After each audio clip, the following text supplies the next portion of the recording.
Another Founder Wisdom Pod with Julia Kai Taylor with us today.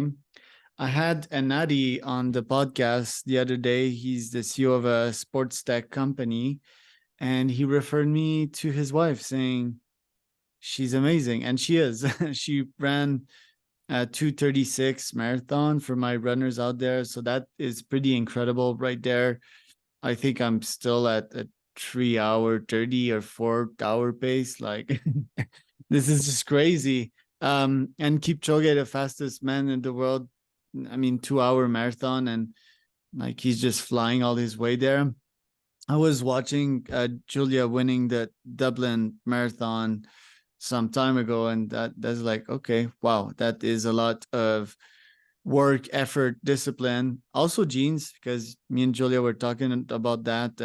Julia was born running, so that's always an important factor. But we're gonna talk about running. We're gonna talk about meditation, spirituality, mindset today, because Julia is a coach.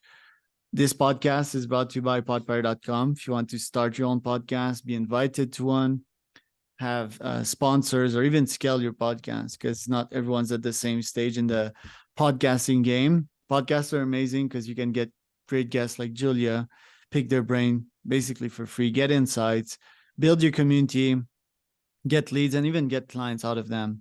So podfire.com for that. Julia, welcome to the pod. Can you introduce yourself and tell us a bit more about your day today? Well, thank you. Thank you for inviting me. It's a great honor. So, as we said, I am a runner. I have been running all my life. I never walked, I stood up and ran.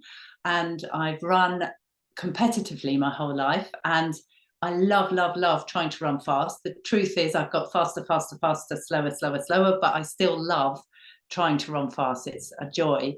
And it's been a place of great growth for me. It's developed the relationship with myself more than anything, because I've had to face myself in the discipline of training, in setting goals, in failing as well as succeeding. And I've learned how to stay in the step, because I think as runners, often we're trying to race ahead. And actually, over the years, I've learned to stay in the step, and also to know that I'm not a better person when I succeed, and I've been fortunate enough to succeed at a high level, but I've also failed at the highest level, and I've learned that I'm not a lesser person if that happens.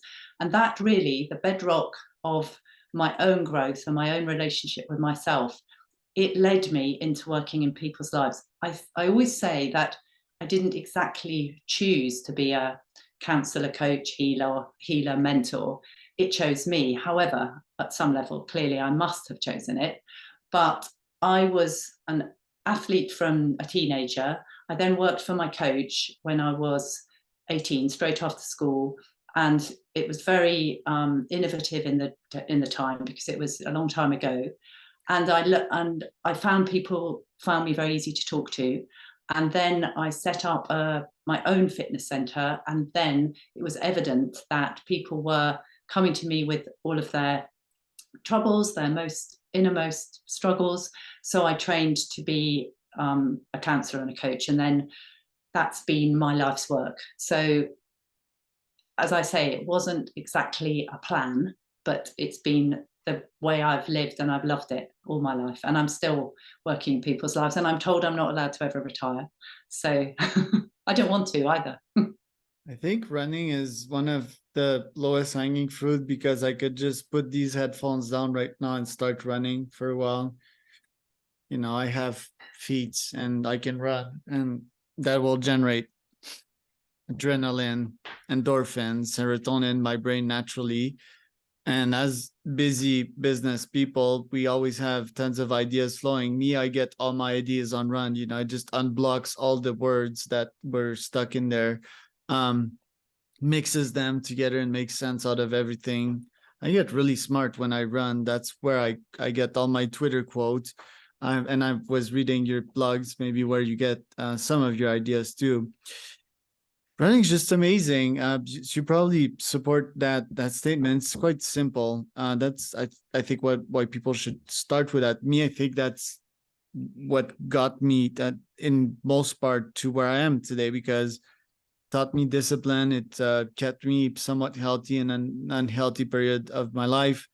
And I could scale to tougher things, and tougher things like Ironmans and so forth. They have built resilience and grit in my mind, which is super important in everything that I do. Now, that being said, I want to make sure that I can run healthily for a while. Recently, I've started running in Vibrant Barefoot. That really changed my technique. That changed again, but I want to hear from someone like you that has huge experience in the sport. How can you run for long without messing up your knees and ankles, for example? I think that the absolute core place is to do the inner work. To be honest, I think that any injuries and any imbalances, there's obviously the physical, which I'll come on to, but any injuries, there will be a tension in there, and the tension will be at an emotional and emotional mental level, and it then shows up in the body. Now, having said that, of course, we all come into the world and we can be a little bit out of true because of just, again, how our energetic makeup is. So but having said that, I do think that learning to still the mind, to clear tension from the body, is the absolute core of injury prevention.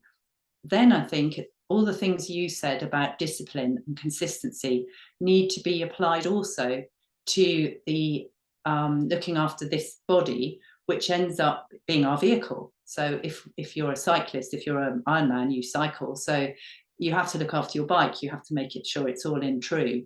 And it's the same if people ride horses or drive cars. And it's the same. This body is our instrument. And so therefore, it needs to be the same discipline applied to core strength and conditioning work, to flexibility work, to getting massages, getting treatments, to foot exercises. I'm big on, given that you're talking about vibrams, I think strong feet and going barefoot can be hugely helpful in strengthening feet. But the feet, people often miss the feet out because the strong feet, it goes all the way up the chain, all the way up through the knees, the hips. But I think everything is reversible in the body. I do think we're meant to be free of injury and be able to run free. I've had loads and loads of injuries, and I've learned the hard way how to be in alignment. I mean, I could go on and on, but does that kind of answer a bit? Right. Massages.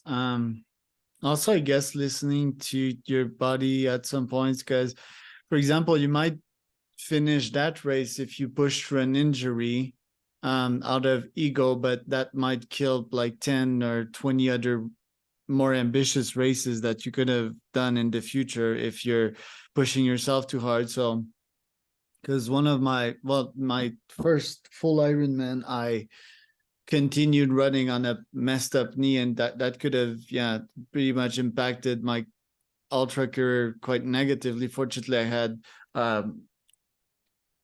ultra rays, ultrasounds, the red light therapy and so forth, the massages and all of that right after and before. So, and yeah, barefoot, it kind of changed the game. You're really more conscious about the posture as well, and just getting advice and feedback from many coaches, reading many books, and adding and trying and testing, right?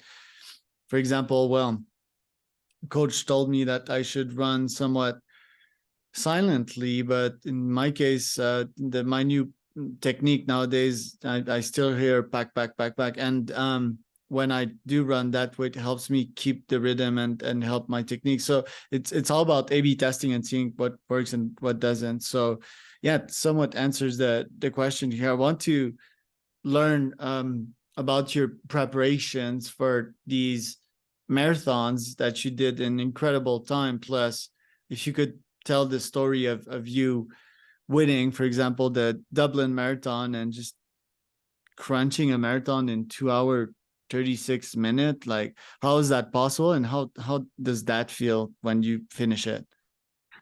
Firstly, as I said, I do think there's our energetic makeup, and I am naturally a runner. So I think everybody can run, but it's the same as musical people, everybody, we can all have a voice, we can all sing, but there are people who, when it comes out of them, it's different. And I think that what comes out of me is the running energy is my art. So I think it's naturally in me. And in my 20s, when I was running those times, I trained with three guys. Yeah, yes, Mike and Gordon. And all of them were the same level as me. Now, they were all 25-year-old men, but they were more club runners, and therefore they trained just the same as me. But what came out of their bodies wasn't as fast as me for a woman. So I think that's the first thing. However, so the ability is one thing, but then it's the next talent. So talent, as people call it, the next talent is the talent to train and to stay injury free. So I had the capacity, and still do have the capacity, to cope with miles and miles and miles. And I could run up to 100 miles a week, so however many 160 kilometers.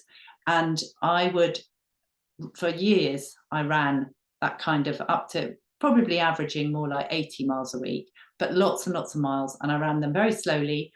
And I think a mistake runners make is they haven't got either the time or inclination to just put those miles in.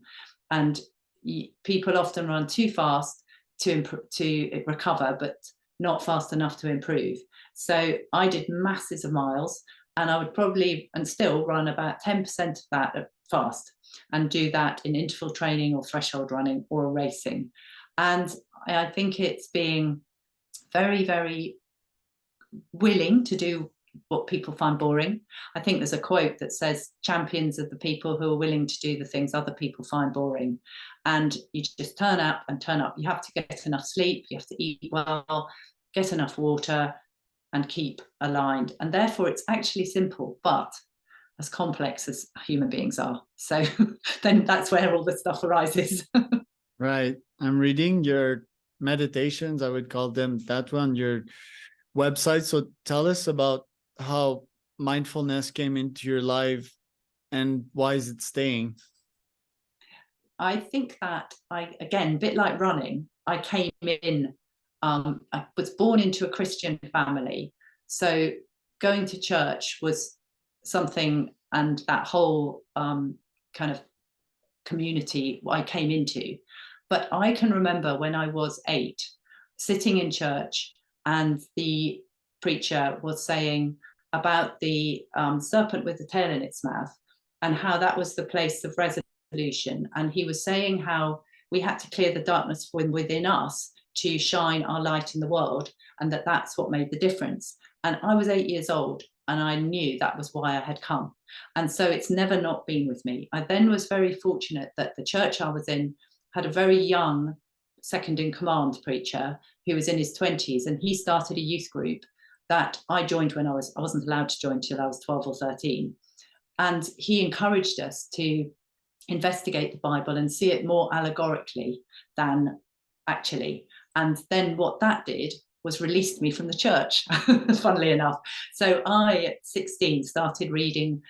I read a lot of, can't remember his name. Oh, Richard Bach, Illusions, and Jonathan Livingston Seagull. And I started to just evolve into my own way, my own kind of spirituality, because I felt that I loved Dave, who was our encourager, but a lot of the organization, I just felt limited people and trapped people, and wasn't what it's all about. So I left the organized church, and then it's been lifelong. And as a teenager, I remember consciously being aware that if I was horrible, it was worse than other people, because I knew what I was doing.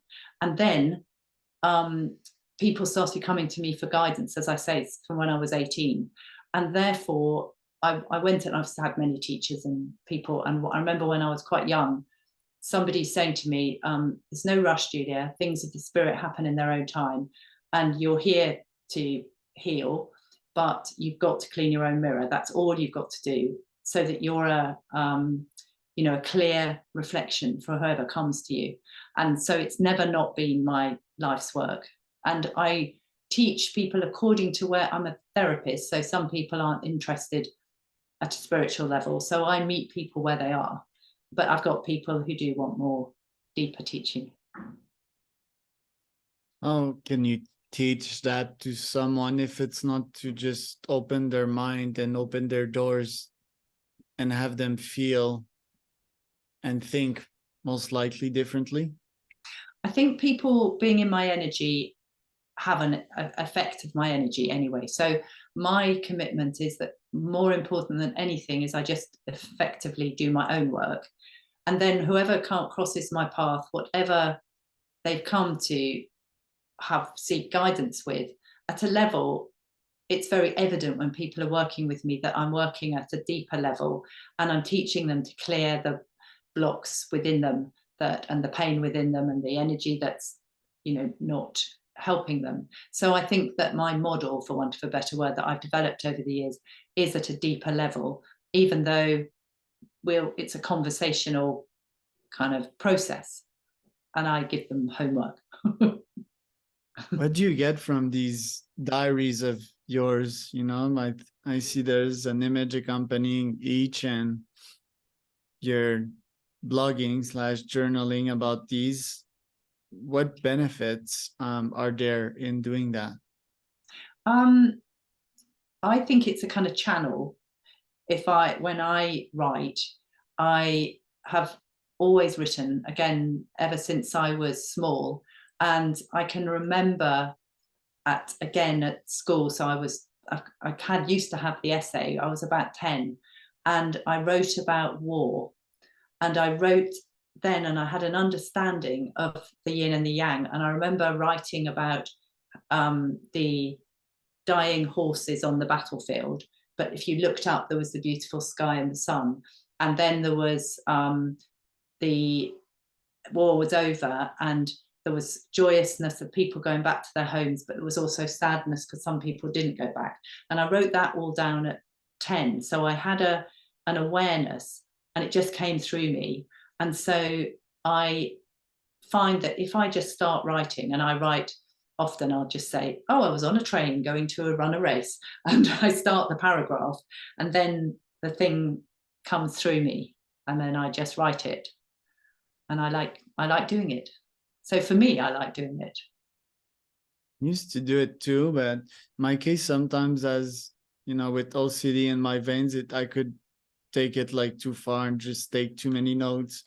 Like that time that I went on a 10-day silent retreat, and I took 60 pages of notes. Yeah, I understand. I do understand. When I was a teenager, I had a lot of OCD in my head, and the curate who I talked about, the second in command in the church, really helped me with it, and probably was part of going towards being a therapist, because I was trapped in my head, because I had this thing that I had to tell the truth. But then when whatever came out of my mouth, I then was doubtful. Is that the truth? Isn't it the truth? And my head got in a big spin. And so I went to him for help, and he taught me transactional analysis with the parent adult child model. And so at 15, he said, you've got a harsh inner voice. And I was able to free myself. And that's what showed me that we can free ourselves with help sometimes. What's next for you this year? What are your goals? What are my goals the rest of this year? Let me think of my rest of my year. We're August, aren't we?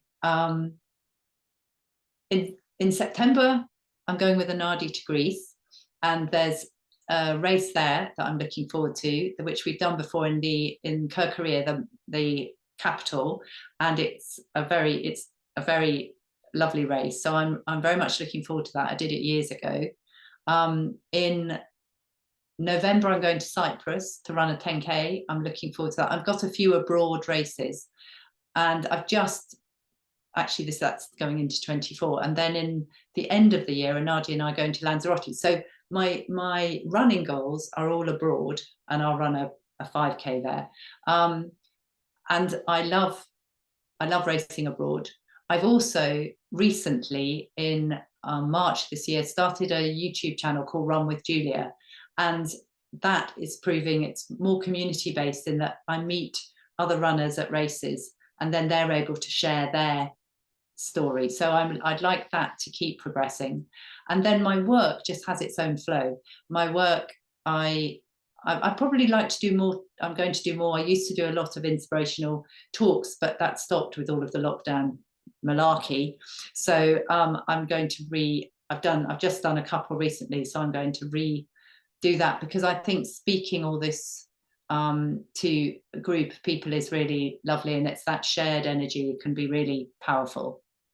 So just more of what I do, I think, really, the rest of the year. Love it. Well, you look very happy doing so. Where can people find out more about you, Julia? Well, my website's juliakaitaylor.com. And then I have Run with Julia is my YouTube channel. So that's the running. And I've also now started another blog called runningwithjulia.com, which is still written in the same vein as Conversations with a Bodhisattva or Bodhisattva Diaries, but it's still got that element of spirituality, but it's got running as a metaphor. I think that will do. And then I've got, I'm on Instagram, Julia Kai _ and all the things. We'll follow you there. And I'm Charles Cormier, your host, founder wisdompodcast.com. If you want to start, scale, or be invited to podcast, podbuyer.com. That was Julia Kai Taylor.